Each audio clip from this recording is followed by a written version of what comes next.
तो ये जो क्वेश्चन अपने सामने ये आया हुआ है जेईई मेन 2014 में। क्वेश्चन की लैंग्वेज देखते हैं।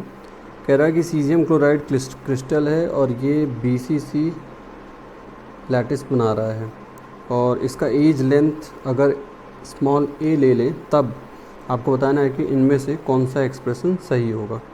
तो देखिए, सबसे पहले हमें स्ट्रक्चर पता होना चाहिए कि बीसीसी स्ट्रक्चर सीजियम क्लोराइड का होगा कैसे। तो देखिए, ये स्ट्रक्चर इस तरीके से होगा। तो यहाँ सारे कॉर्नर्स में क्लोराइड आयन होगा और सेंटर में, बॉडी के सेंटर में क्या होगा, सीजियम होगा।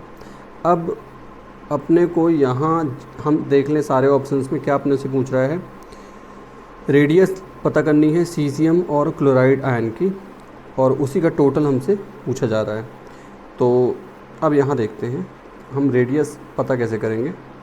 तो देखिए, हमें ये लेंथ चाहिए इस कॉर्नर से, ये जो कॉर्नर है यहाँ से यहाँ का लेंथ चाहिए और इसका जो जस्ट हाफ होगा, क्योंकि यहाँ से यहाँ में देखिए इसमें एक रेडियस ये आ रही है,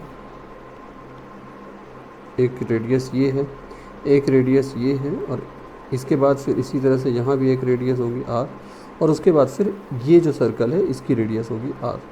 तो कहने का मतलब है यहाँ से यहाँ तक का जो लेंथ है वो कितना है, 4r।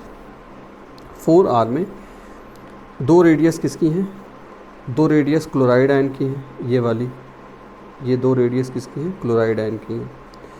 और बाकी बची जो 2 रेडियस है वो किसकी हैं, वो सीजियम आयन के लिए हैं। ठीक, अब अपने को पता क्या करना है, पता करना है एक क्लोराइड आयन का रेडियस और एक सीजियम आयन का रेडियस, इन दोनों का टोटल। तो 4r की जो वैल्यू होगी यहाँ से लेके यहाँ तक की, इसका जस्ट हाफ जो वैल्यू होगी वही तो होगी क्लोराइड आयन और सीजियम आयन का टोटल। तो हमें फाइनली पता क्या करना है, यहाँ से इस कॉर्नर से लेकर के इस कॉर्नर तक की लेंथ पता करनी है। अब देखिए, एज लेंथ कितना है, a है।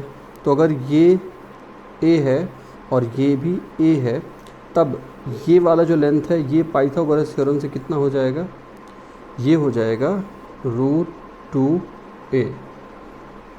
ठीक, अब ये √2a हो गया और ये वाली जो लेंथ है, एक लेंथ ये अपने पास a है और ये लेंथ √2a है और अपने को ये फाइंड आउट करना है। तो ये वाला जो लेंथ होगा इसको जब फाइंड आउट करेंगे तो पाइथागोरस थ्योरम से ये कितना आ जाएगा, √3a आ जाएगा। तो अपने को ये पता चल गया कि यार यहाँ से यहाँ तक का जो लेंथ है ये कितना है, ये है √3a। और वैसे भी आपको ये इतना सब कुछ करने की ज़रूरत नहीं है, आपको पता ही होना चाहिए कि बीसीसी में जो ये लेंथ होगा कितना होता है, √3a होता है। तो इतना टाइम लगना नहीं चाहिए। डायरेक्ट अपने को अगर ये पता है कि ये √3a होता है तो उसका जस्ट हाफ कर देंगे तो कितना हो जाएगा, √3a/2। तो इस तरह से आंसर क्या हो जाएगा, D।